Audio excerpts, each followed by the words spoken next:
Em 1531, o Pizarro parte para a conquista definitiva do Império Inca. Ele vai levar 250 homens e ele vai levar 80 cavalos. Eles vão fazer um desembarque um pouquinho ao norte da região de Tumbes. Eles vão descer em direção a essa região. Os relatos são muito curiosos, interessantes. A região era muito rica, havia muito ouro, havia relatos de diamantes, de fortunas incomensuráveis. A conquista dessa região do Golfo de Guayaquil, ela foi razoavelmente fácil.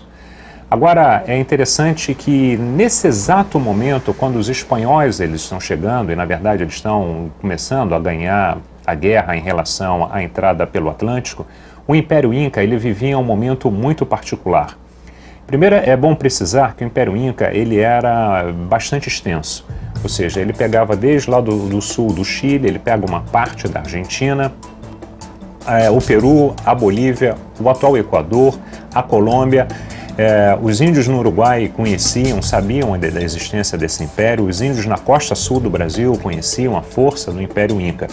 Só para se ter uma ideia, o tamanho do Império Inca equivaleria mais ou menos hoje a um país, se nós conseguíssemos juntar a França, a Itália, o Luxemburgo, a Bélgica, a Suíça e a Holanda, ou seja, uma região muito ampla. Estima-se mais ou menos entre 5 e 6 milhões de habitantes. E é muito curioso também, o Império Inca, eles não conheciam, por exemplo, a roda. Ninguém sabe ao certo por que o homem americano não conhecia a roda. Existe uma suposição que a falta de animais de tração, como o cavalo ou o boi, impediu o desenvolvimento da utilização de carros. Mesmo assim, eles conseguiam fazer determinados trajetos a pé de forma muito mais eficiente do que os europeus. Exemplo, uma carta que fosse mandada nesta mesma época de Lisboa para Bruxelas levava no mínimo 30 dias.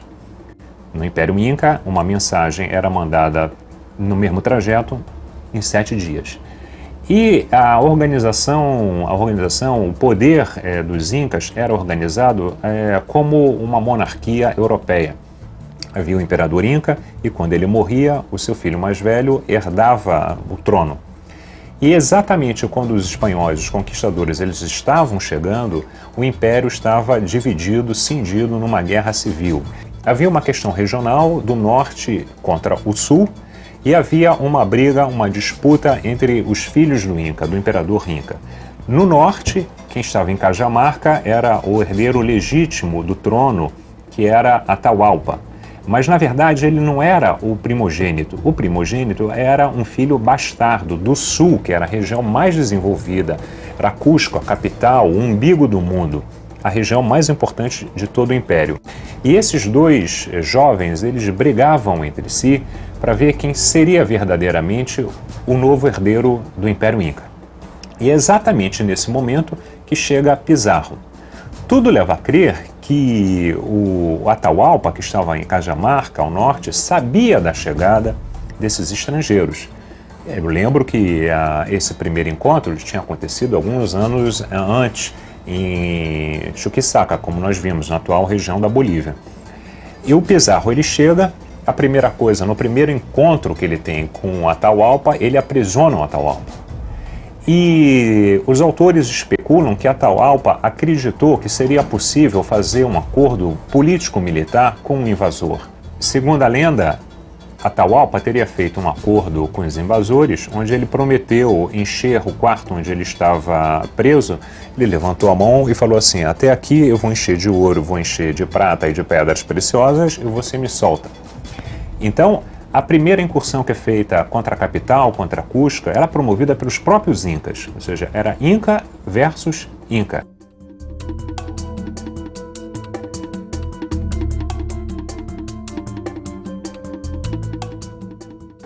E a cidade de Cusco, que era uma cidade muito bem guarnecida pela fortaleza de Sacsayhuamán, ela vai ser pilhada.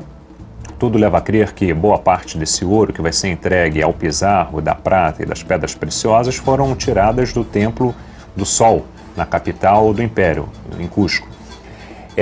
O exército do Atahualpa ele volta para Cajamarca, eles honram o acordo, o Pizarro ele recebe o que tinha sido combinado, mas mesmo assim ele resolve matar o herdeiro do trono Inca. 2 anos mais tarde, o Pizarro enfim consegue penetrar na capital, ele consegue conquistar a cidade de Cusco, e aí novamente a cidade vai ser pilhada. E interessante que os espanhóis, nesse momento, eles vão fazer uma política, entre aspas, de boa vizinhança. Quem vai ficar no poder em Cusco foi uma pessoa da realeza local, mas que, na verdade, era apenas um fantoche na mão dos espanhóis. Por outro lado, os espanhóis se dividiram entre aquelas pessoas que eram mais simpáticas ao Pizarro e aqueles que eram mais simpáticos ao Almagro. E ali houve um início de rebelião, um início de guerra civil de tal ordem que foi por esse motivo, e apenas por esse motivo, que os espanhóis resolveram criar, enfim, o vice-reinado do Peru, para acalmar os ânimos, não contra os índios, mas a favor dos interesses da coroa espanhola. 2 anos mais tarde, logo em seguida a criação do vice-reinado do Peru, os índios locais, os incas, a resistência incaica, ela vai promover uma enorme armadilha para os espanhóis.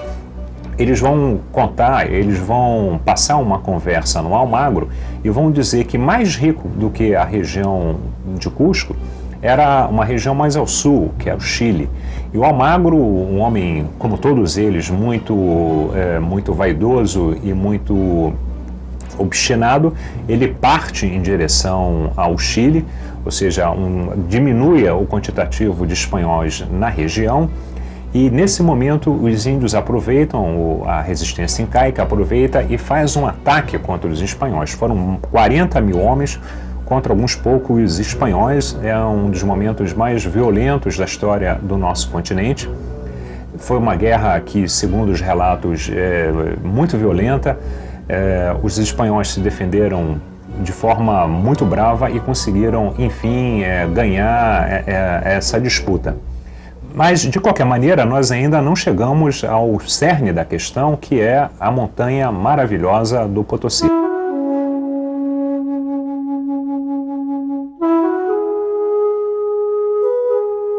É interessante, quando nós voltamos ao século XV, ao século XVI, qual era o espírito que existia na cabeça dos brancos, dos conquistadores, sobre esse novo continente que estava sendo descoberto.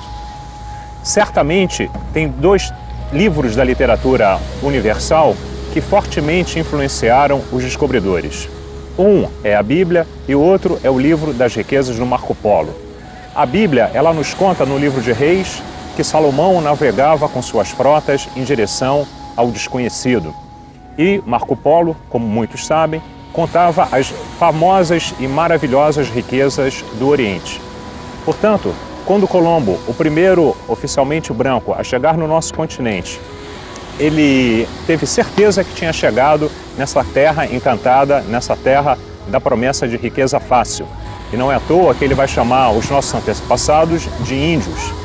Então, é interessante quando nós voltamos no 15, tentar mergulhar nesse ambiente, nessa mentalidade que marcou essa grande descoberta para a humanidade, que foi a descoberta das Américas. As pessoas ficavam imaginando que aquela poderia ser a terra sagrada de Ofir ou de Tarsis, da onde Salomão trazia os seus famosos carregamentos de ouro. Antes de falar sobre a descoberta da prata do Potosí, eu acho que cabe precisar uma questão importantíssima. Alguns autores gostam de fazer uma ilação, um paralelo entre Ofir, da onde vinha o ouro de Salomão, e Peru. Algumas pessoas falam que conseguem fazer um malabarismo etimológico e chegar à conclusão que Peru e Ofir significam a mesma coisa. Aí cabe explicar a seguinte questão. O nome Peru foi dado ao acaso. Portanto, não existe nenhuma possibilidade de Ofir ter virado Peru. O nome Peru foi dado porque alguém perguntou a um índio como era o nome do local. E o índio achou que a pergunta era em relação ao nome dele. E ele respondeu Beru, não falou nem Peru, falou Beru. E daí, Beru, os espanhóis achavam que eles estavam falando da localidade e Peru virou Peru. Portanto, Ofir e Peru, Ofir de Salomão, não faz o menor sentido, nenhuma relação com o que foi encontrado no altiplano boliviano. Mas em 1545 também ninguém sabe ao certo quem e como e quando foi encontrado a montanha de prata do Potosí. Algumas lendas falam que um índiozinho, um pastor, teria perdido uma ovelha durante a noite e ele saiu para procurar essa ovelha, se perdeu. Durante a noite, como faz muito frio lá em cima no altiplano, ele teria acendido uma fogueira e de repente a prata escorreu. Ninguém sabe ao certo o que aconteceu. O que se sabe é que inicialmente eram apenas 4 filões. E essa história que acontece em 1645, ela vai insuflar mais uma vez, agora de forma muito concreta, os espíritos. E aí a história do Atlântico ela vai ser retomada. Em 1545 é descoberto o Potosí. 3 anos mais tarde, enfim, é descoberta a passagem que vai ligar a montanha do Potosí à região do Prata.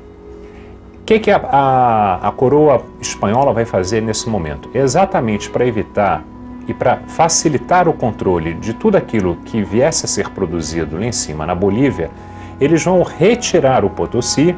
O Potosí, para quem não sabe, fica, na verdade, nos Andes, mas debruçado quase que em cima do Rio Paraná. Estou sendo um pouco exagerado, não é quase em cima, mas é razoavelmente perto do Rio Paraná. O que vai acontecer é que os espanhóis, a administração espanhola, vai tirar o Potosí da administração jurídica da província gigante das Índias, que era uma grande província de importância econômica menor, que engloba ali parte do Chile, a Argentina, o que é hoje o Uruguai, o Paraguai. E toda a prata que viesse a ser explorada na Bolívia, no Potosí, ela deveria necessariamente seguir essa lógica da descoberta. Ela sairia do Potosí, seria embarcado em Callao, no Peru, o porto da cidade de Lima, chama Callao, são 2 cidades que praticamente estão unidas hoje pelo crescimento. De Callao, ela iria por barco até o Panamá, cruzaria o Panamá por terra e ali seria embarcado em direção às Américas, a Europa, melhor dizendo, via Caribe. Era isso que a coroa espanhola pretendia para a prata boliviana. Portanto, em 48, quando é descoberta a passagem ligando o Potosí ao Rio da Prata, a lógica de dominação dos espanhóis ela foi rompida. E ela é fortemente rompida, porque 2 anos mais tarde, e na verdade no ano de 1580, o que vai acontecer? Os espanhóis vão refundar a cidade de Buenos Aires. A primeira fundação de Buenos Aires, ela não tinha dado certo. Eles vão reinventar Buenos Aires em 1580 e no mesmo ano, ou seja, no Rio da Prata, num lado você vai ter os espanhóis e praticamente em frente, na colônia de Sacramento, são cidades que você com um bom binóculo, uma cidade consegue avistar a outra, elas são separadas apenas pelo rio. Os portugueses vão se instalar. E qual o objetivo da presença dessas pessoas nessa parte das Américas? Certamente já não é um bom objetivo. A intenção é visivelmente de você tentar, principalmente por parte dos portugueses, de você tentar pegar um pouquinho dessa prata que agora está sendo produzida em grande quantidade. E para agravar mais ainda essa situação e essa história, e torná-la talvez até mais romântica e charmosa, em 1580, a única fronteira que existia na América do Sul, que era o Tratado de Tordesilhas, ele deixou de existir. E por que em 1580 ele deixou de existir? Porque foi promovida a famosa União Ibérica.